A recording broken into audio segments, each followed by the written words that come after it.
Hola a todos, continuamos entonces con la parte número 2 de aminoácidos. Los aminoácidos van a tener una configuración de tipo L, es decir, su estructura va a ser hacia la izquierda con respecto a nuestro carbono quiral. Entonces recordemos que los aminoácidos tienen un carbono quiral que también se le conoce como carbono asimétrico, porque habíamos comentado que contiene 4 grupos diferentes unidos a este carbono alfa quiral o también llamado asimétrico. Entonces, cuando la configuración de un aminoácido está hacia un lado o hacia el otro, vamos a formar imágenes en espejo entre ellos, ¿verdad? Entonces aquí tenemos a la alanina y la que está del lado izquierdo corresponde a la forma L, ¿verdad? Y su isómero va a ser la D-alanina, ¿ok? Vean cómo la configuración del grupo amino está de este lado y del otro aminoácido está de este otro lado. Entonces, los aminoácidos normalmente en mamíferos van a ser del tipo L, ¿ok? Y al mismo tiempo van a ser enantiómeros. Pero antes de definir lo que son enantiómeros, definamos lo que son isómeros. Entonces, un isómero es aquel que contiene una molécula con la misma fórmula, ¿verdad? Es decir, el mismo contenido, pero distribuido de manera distinta dentro de un espacio tridimensional.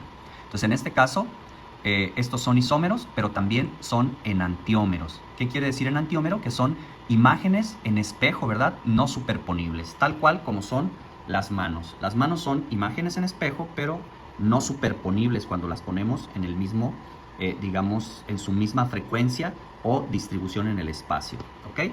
Entonces, los enantiómeros efectivamente pues también son isómeros en este caso, ¿ok? Y las proteínas de mamíferos van a tener la configuración normalmente de tipo L. Luego, ahora sí vamos con las características ácidas y básicas de los aminoácidos y por qué nos importan. Nos importan porque los aminoácidos dentro de las proteínas van a ejercer una serie de actividades dependiendo de las cadenas laterales de ellos y su capacidad para donar o aceptar protones, lo que les va a permitir interaccionar ya sea con el agua o bien interaccionar con otras moléculas, incluido, pues evidentemente, otras moléculas de aminoácidos, ¿verdad?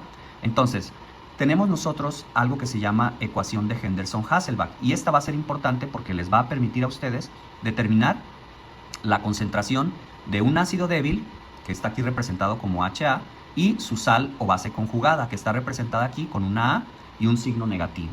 Eso quiere decir que este ácido débil donó su protón de hidrógeno y o sus electrones y entonces se convirtió en su forma desprotonada, que es su sal o base conjugada de ese ácido débil y tiene una carga negativa entonces, ¿ok? Porque pues evidentemente perdió electrones y o protones. Entonces, esta misma base va a ser capaz también de volver a agarrar esos electrones y o protones que había perdido. Entonces recordemos que un ácido dona protones y una base los acepta, ¿ok? Entonces, esta separación o disociación efectivamente es reversible. Entonces, la relación cuantitativa entre el pH de la disolución y la concentración de un ácido débil y su base conjugada se describe, como la ecuación de Henderson-Hasselbalch. En pocas palabras, el pH, ¿sí?, de una disolución corresponde con la concentración del ácido y su base conjugada. Es decir, cuánto hay del ácido y cuánto hay de la base para decir esa solución está a tal pH.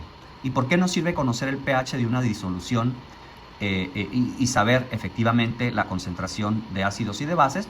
Pues recordemos que algunos tejidos necesitan estar a un pH específico. Entonces, si ese pH se modifica, ¿verdad?, o pierde sus características naturales, por ejemplo, la sangre, ¿verdad?, que puede estar entre 7.35 y 7.45 con una media de 7.4, ¿verdad? Si se va más abajo de 7.35 o más arriba de 7.45, pues efectivamente vamos a tener problemas. Más abajo causa acidosis o más arriba causa una alcalosis. Entonces, cada una de estas condiciones pues van a representar un riesgo para la salud. Entonces, es ahí donde la ecuación de Henderson-Hasselbalch nos es útil para poder nosotros saber el pH al cual se encuentra una disolución que tiene una concentración X de ácido débil y una concentración X de su base o sal conjugada, ¿verdad? Entonces, el pKa ya sabemos que es la constante de disociación de un ácido débil. La P significa que le usamos o que usamos el logaritmo negativo de esa concentración de la constante de disociación o del valor de esa constante de disociación, únicamente para hacer más manejable esos números, más el logaritmo de la concentración de la base o de la forma básica entre ese ácido débil, es decir, la concentración de la forma completamente protonada. Entonces, aquí tenemos una gráfica de valoración del ácido acético que solo tiene un grupo a valorar, y en este caso es el grupo carboxilo, que aquí tiene o se representa como la forma 1 completamente protonada, que llamamos ácido acético porque tiene un ácido carboxílico o un carboxilo completamente protonado. Entonces este es un ácido débil que cuando nosotros agregamos una base al medio, ¿sí?, este va a donar el protón, el cual se va a unir a esta base.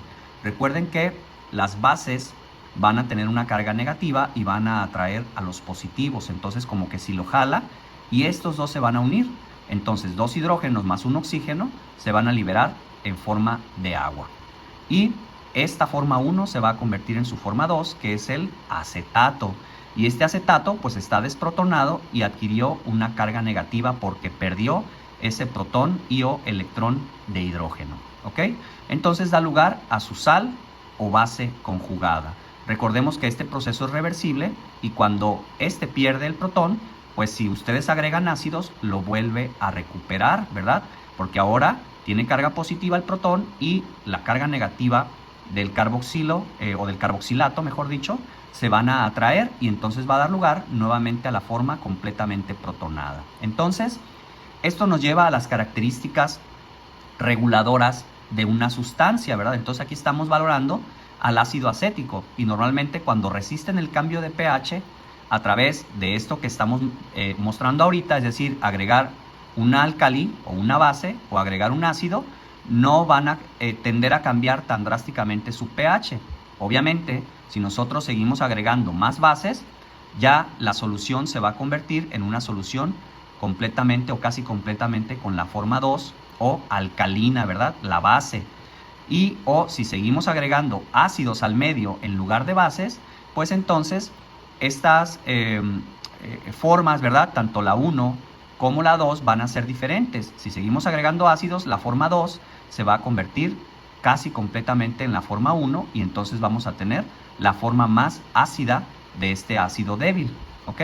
Entonces el pKa o el pKa que habíamos comentado es justamente el pH al cual se encuentra exactamente la mitad de las formas 1 y de las formas 2. Es decir, si tenemos 10 moléculas de ácido acético y agregamos la suficiente cantidad de bases para quitarle el protón a 5 moléculas, pues entonces tendremos la forma ácida en 5 moléculas y la forma básica o desprotonada en otras 5 moléculas. Entonces vamos a estar en igualdad de condiciones. Entonces a este le llamamos el pKa o la constante de disociación de ese ácido. Es decir, este numerito especial corresponde al pH de 4.8 en el cual tenemos exactamente la misma cantidad de ácidos que de su sal y base conjugada. Entonces, si seguimos agregando bases, esta forma 1 se va a desprotonar y entonces va a convertirse, ¿verdad?, en su forma 2. ¿Qué pasó con los protones? Ya vimos que estos se van a unir con la base y se van a convertir en agua. Pero si sucede lo contrario, si agregamos ácidos, entonces la forma 2, en este caso, se va a convertir en la forma 1 principalmente, porque recordemos que la forma 2 va a ser aceptora de protones también y este proceso es reversible. Entonces se va a convertir en una solución completamente ácida o, dependiendo de ese tipo de ácido, hasta donde sea el pH correspondiente.